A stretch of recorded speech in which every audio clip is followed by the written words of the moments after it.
이 때문에 지금 전세계 마스크 업체가 도산 위기에 놓여 있습니다. 중국에서는 대부분 마스크 생산업체가 시장 과열과 수출 차단으로 올해 안에 95%가 도산할 것이라는 전망이 나오고 있습니다. 바이러스 발병 초기 수백 개에 불과했던 중국의 마스크 업체는 1만 개 이상으로 늘어났지만 상당수가 인증을 받지 못해 수출마저 하지 못하는 상황이 되어버린 것입니다. 프랑스에서는 초기에 중국의 마스크를 의존했다가 마스크 대란이 벌어지자 자국 내에서 마스크 생산을 시작했습니다. 하지만 최근 마스크 수요가 줄면서 4천만 장이 넘는 재고가 쌓였고 이젠 자국 마스크 생산업체의 줄도산이 예측되고 있습니다. 이 때문에 자국 국민들에게 중국산이 아닌 프랑스산을 사달라고 요청하고 있습니다. 일본 내에서도 마스크 수요가 줄고 재고량이 폭증하면서 가격이 절반 이하로 떨어졌습니다. 지난달만 해도 마스크 부족에 시달리던 일본에서 업종을 불문하고 수많은 업체들이 마스크 판매 생산에 경쟁적으로 뛰어들었기 때문입니다. 그런데 일본에서 마스크가 넘쳐나자 가장 큰 피해를 본 것은 베트남이었습니다. 베트남 유력지 VN 익스프레스는 일본이 베트남산 마스크의 최대 수입국이라고 보도한 바 있습니다. 매체에 따르면 베트남은 지난 4월 19일까지 집계된 물량으로 총 4억 1,500만 장의 마스크를 수출했는데 일본이 최대 수입국이었습니다. 베트남副총리는 지난 4월 많은 국가에서 마스크와 의료 장비에 대한 수요가 높다면서 베트남은 이 기회를 놓치지 말아야 한다고 말했습니다. 베트남 섬유업계 관계자는 베트남 내 섬유 공장이 마스크 공장으로 전환하면 4억 7천만 달러가 넘는 주문 취소로 인한 손실을 완화할 수 있다면서 생산량을 계속 유지함에 따라 직원들에게 급여를 지급할 수 있게 될 것이라고 말했습니다. 바이러스 사태로 인해서 피해를 본 손실을 마스크 생산과 수출을 통해서 만회하겠다는 것이었습니다. 하지만 일본에서 마스크 수요가 줄고 전 세계적으로 마스크 재고가 쌓이면서 이런 베트남의 계획은 한 달여 만에 실패로 돌아가고 있습니다. 베트남은 팬데믹 특수를 노렸으나 실패로 돌아가고 이제 그동안 문을 닫았던 관광산업 재개로 인해 위축된 경제를 회복하겠다는 계획을 세우고 있습니다. 베트남 경제는 최근 농업에서 서비스 경제로 전환되면서 국민의 3분의 1 이상이 호텔과 음식업, 교통업 등 서비스에서 일하고 있습니다. 그만큼 베트남에게 있어서 관광은 빼놓을 수 없는 산업이었습니다. 이에 베트남은 스스로 방역에 성공했다며 베트남을 코로나 안심 천국이라 부르며 해외 관광객들을 다시 불러 모을 준비를 하고 있습니다. 이 때문에 전 세계에서 가장 빨리 관광을 재개할 수 있는 나라로 주목받겠다는 것이었습니다. 베트남 현지 매체의 한 전문가는 바이러스에 잘 대응하는 국가가 향후 관광산업을 이끌어 나가게 될 것이라고 전망했습니다.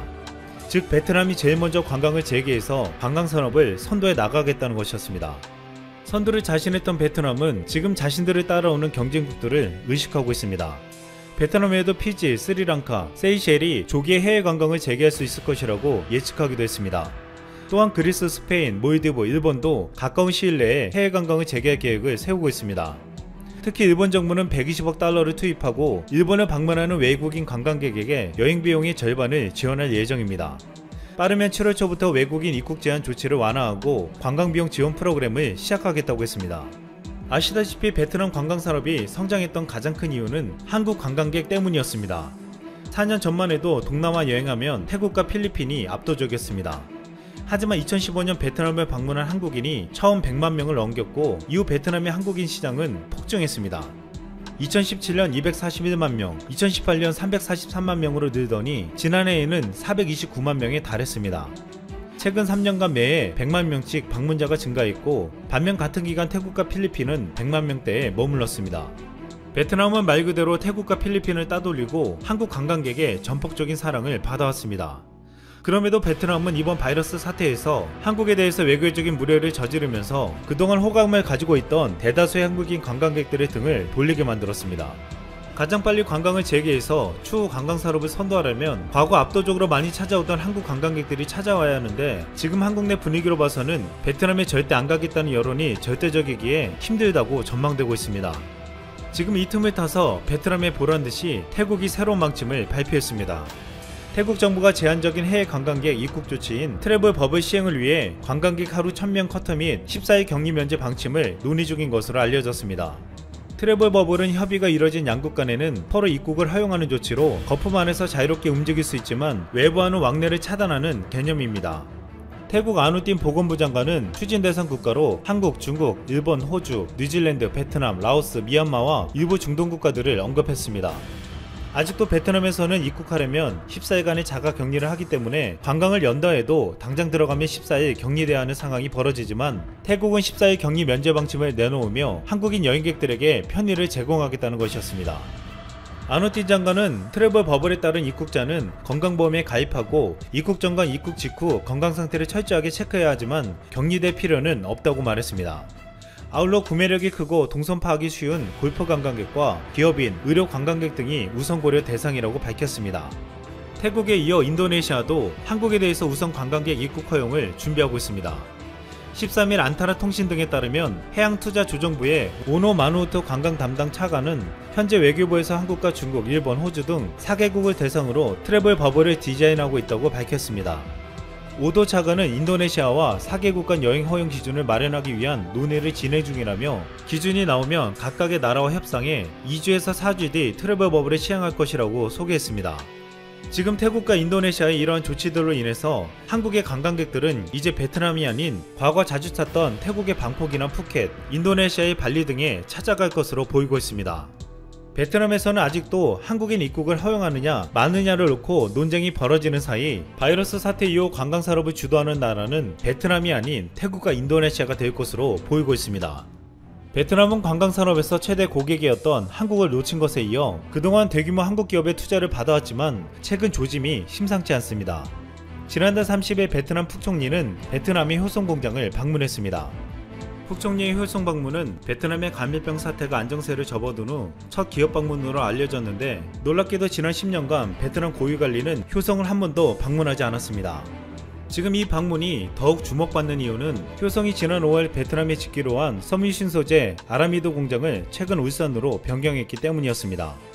효성은 국가 간 무역 장벽이 높아지고 국내 경기 회복 측면도 고려해서 국내 증설을 선택했다고 했습니다.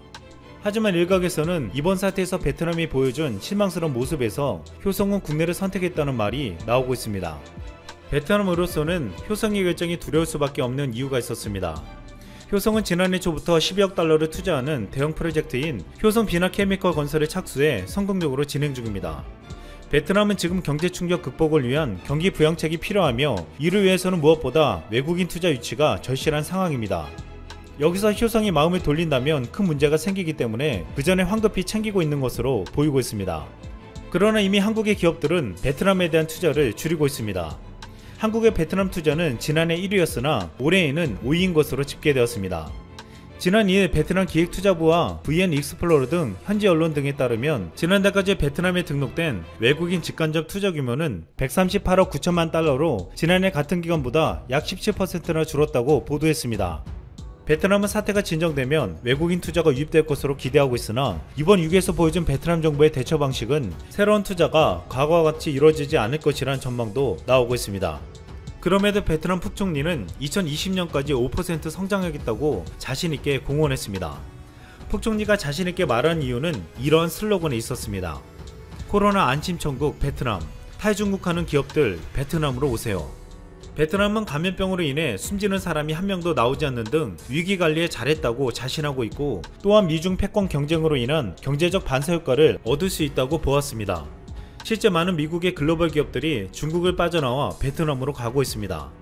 지난달 애플의 에어팟 물량의 30%에 해당하는 400만 개를 베트남에서 생산하기 시작했고 애플의 협력업체인 팍스콘과 페가트론을 비롯해 구글과 마이크로소프트도 베트남으로 제조 공장을 이전하기 위해서 준비 중입니다.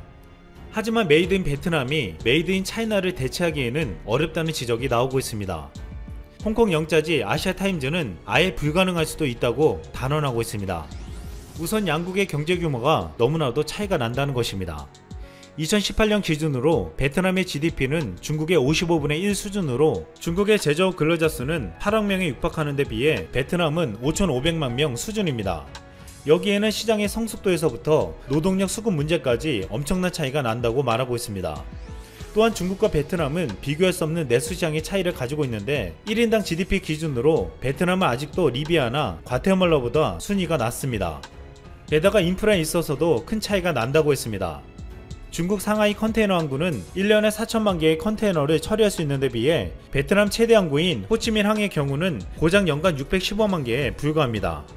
또한 베트남은 전력 사정도 좋지 않아 밤에는 간판을 끄는 등 전력 사용을 줄일 수밖에 없는 형편입니다. 결국 베트남은 자신들이 중국을 대체할 수 있다고 큰소리치고 대한민국과도 경쟁할 수 있다고 말하기도 했지만 현실은 그렇지 않았습니다. 현재 베트남은 그동안의 호황이 사라지고 심각한 경제 위기와 침체를 벗어나기 힘들 수 있다고 전망되고 있습니다. 베트남은 결국 한국의 손을 놓는 동시에 위기를 함께 극복할 수 있는 가장 강력한 파트너를 잃게 되었다는 말을 듣고 있습니다. 정말 되는 일이 하나도 없는 아베입니다. 그렇게 진한 사랑을 주고받던 트럼프에게는 G11으로 까이고 시진핑 방일도 물 건너갔고 5월 방러도 무산되면서 푸틴과의 평화 조약 체결도 어려워졌습니다. 그래도 아무리 죽을 써도 일본 국민들의 지지는 한결같았는데 최근에는 지지도도 바닥인 상황입니다. 게다가 요즘 아베 정부의 대형 국책 사업에 대한 비판이 연일 언론에 오르락거리고 있습니다. 아베가 뭘 해도 고분고분하던 언론과 여론 등의 반응이 예사롭지 않습니다. 그러다 보니 600조 원이 넘는 경제 지원금에 온통 삥땅 여지가 보이는 불투명한 자금 집행에 대해 자꾸 딴지가 걸리는 중입니다. 오늘도 줄줄이 터지고 있는 사건이 장난이 아니고 문제는 아베가 도망칠 수 있는 돌파구는 없다는 것입니다. 6일 지지통신의 여론조사에 의하면 61.3%가 아베 정부를 지지하지 않는다고 답변했습니다. 그리고 아베 정부가 이번 C19 사태에 60%가 잘 대응하지 못하고 있다고 했습니다. 아베의 지지도가 이렇게 바닥을 칠 줄은 아베도 몰랐을 것입니다. 무엇을 해도 자신을 지지하던 일본 국민들이었으니까요. 아베는 외교적으로는 최근 모든 것이 다 엉망이 되어버렸고 그 앞날은 더 캄캄한 상황입니다. 트럼프는 한국을 G11 멤버로 초청한 것을 아베에게 사전에 협의도 하지 않았고 시진핑의 방일 문제도 최근 미중 간의 갈등으로 무작정 보류해야 하는 상황이 되었습니다. 아베는 6월 24일 러시아 전승 기념식에 참석해서 러일 평화협정을 맺으면서 영토 문제의 일부 성과를 내어야 하는데 이것도 물 건너갔습니다. 5일에는 납북 일본인 피해자의 대표적 인물인 요고타 메구미의 부친인 요고타 시게루가 세상을 떠났습니다. 아베는 메구미가 귀향하지 못해 장이 끊어지는 듯한 심정이다. 정말 유감이다. 죄송하다. 라고 고개 숙여 사과했습니다. 뭐 하나 제대로 하지도 못하고 큰 소리만 치는 아베의 꼴이 일본 내에서 큰 실망과 분노로 표현되고 있는 상황입니다. 아베가 지금 더 곤혹스러운 것은 예전에는 그렇게 고분고분하던 언론과 여론이 계속 따지고 비판하고 해명하라고 덤벼들고 있다는 것입니다. 일본은 C19 사태로 어려워진 경제를 위해 1차에는 25조 6,914억엔, 약 284조 2,700억 원, 2차에는 31조 9,114억엔, 약 353조 932억 원을 지원하기로 했습니다. 그런데 1차 예산 중에 관광지 활성화를 위한 고투 캠페인 자금에서 과다한 사무비가 문제가 되었습니다. 내역도 불투명한 3,095억엔, 약 3조 4,246억 원이라는 사무행정비 때문입니다. 결국 5일 아베 정부는 관광 수요 환기 사업 고투 캠페인에 사무국 위탁처의 공모를 일단 중지한다고 발표했습니다. 이렇게 관광정책 자금의 위탁 사무행정 비용이 문제가 될 동안 이미 엄청난 사무행정 비용 비리는 계속 터지고 있었습니다. 그리고 특별정의 급부금을 지급하는 사무행정 업무를 수주한 사단법인 서비스 디자인 추진 협의회라는 단체는 설립 후에 결산 공고를 한 번도 내지 않은 불투명한 민간단체로 밝혀졌으며 전화번호도 없고 실체도 의심스러운 민간단체에 769억엔, 약 8,508억 원이라는 거액의 공적 사업을 발주한 것입니다. 문제는 발주받자마자 광고회사 덴츠에 749억엔으로 재위탁시켜버린 것입니다. 또 광고회사인 덴츠는 749억엔을 또다시 140여 개의 사무실을 임차하면서 비용을 지출했는데 민간 계약이라는 이유로 자세한 비용 지출을 공개하지 않고 있습니다. 그래서 야당과 언론에서 연일 불투명한 자금 집행에 대해 날을 세우면서 비판을 하고 있는데 아베 정부가 또 다시 사단법인 서비스 디자인 추진 협의회에 엄청난 사무행정비를 또 주겠다고 나섰습니다. 정말 생각도 없고 눈치도 없는 무대포로 밀어붙이는 거죠. 지속 화급 부금으로 2차 자금인 1조 9,400억엔, 약 21조 4,657억 원이며 사무비로 약 850억엔, 약 9,405억 원을 같은 법인에 또 책정할 것으로 알려졌습니다. 도대체 실체도 의심스러운 이상한 단체에 8,508억 원을 주는 것도 말이 안 되는데 또 다시 9,405억 원을 주겠다고 하니 정말 비정상도 한참 비정상적인 일이 일본에서는 계속 벌어지고 있는 것입니다. 야당과 언론에서는 연일 이 문제로 아베 정부를 비판하고 있습니다. 한번 들켰으면 어느 정도를 해야지 계속 밀어붙이는 건 뭘까요? 원래 그렇게 하다 보니 불법과 탈법에 무감각해진 것 아닌가 싶습니다. 뒤늦게 일본 야당이 광고회사 덴치를 주목하고 비판을 하고 있지만 뭐 하나 제대로 된 해명과 증빙 자료도 내어놓지를 않고 있습니다. 또 정말 또 말이 안 되는 일이 이제 와서 다시 언론의 주목을 받고 있습니다. 국회의 승인도 받지 않고 자세한 내역도 파악이 곤란한 예비비가 이례적으로 과다하다는 것입니다. 1차 지원 금액인 25조 6,914억엔, 약 284조 2,700억 원에는 예비비 금액이 1조 5천억엔, 약 16조 5,972억 원이고 2차 지원 금액인 31조 9,114억엔, 약 353조 932억 원의 예비비는 10조엔, 약 110조 6,500억 원이라는 것입니다. 어떻게 이런 예산이 일본 국회를 통과했는지가 놀라울 정도입니다. 126조 원이라는 엄청난 돈을 아베 정부가 정확한 내역도 없이 주물럭거려도 된다는 사실은 말도 되지 않죠. 도리어 일본의 야당과 자민당이 짜고 치는 비리라는 비판까지 나오고 있는 실정입니다. 일본은 지역 유지와의 돈독한 협력으로 정치 자금을 당겨 쓰고 또 자연스럽게 밀어주고 당겨주는 것이 자연스러운 정치 활동이기 때문입니다. 지금은 아베 정부가 워낙 지지도가 밑바닥이다 보니 언론이 겁을 먹지 않고 마구잡이로 기사화하면서 비판하고 있는 것입니다. 최근 일본의 언론에서 오르락거리는 폭로 기사는 한국이라면 줄줄이 사퇴하고 구속되어야 하는 일들입니다. 엄청난 금액이 온통 불투명한 회계에 수의 계약까지 아주 자연스럽게 당연하게 벌리고 있습니다. 언론이 워낙 겁없이 나서는 요즘 분위기를 보면 곧 대형 사고가 생길 것 같습니다. 과연 아베가 제대로 퇴임이라도 할까 싶습니다. 몇 조 원, 몇 천억 원이 장난도 아니고 말입니다.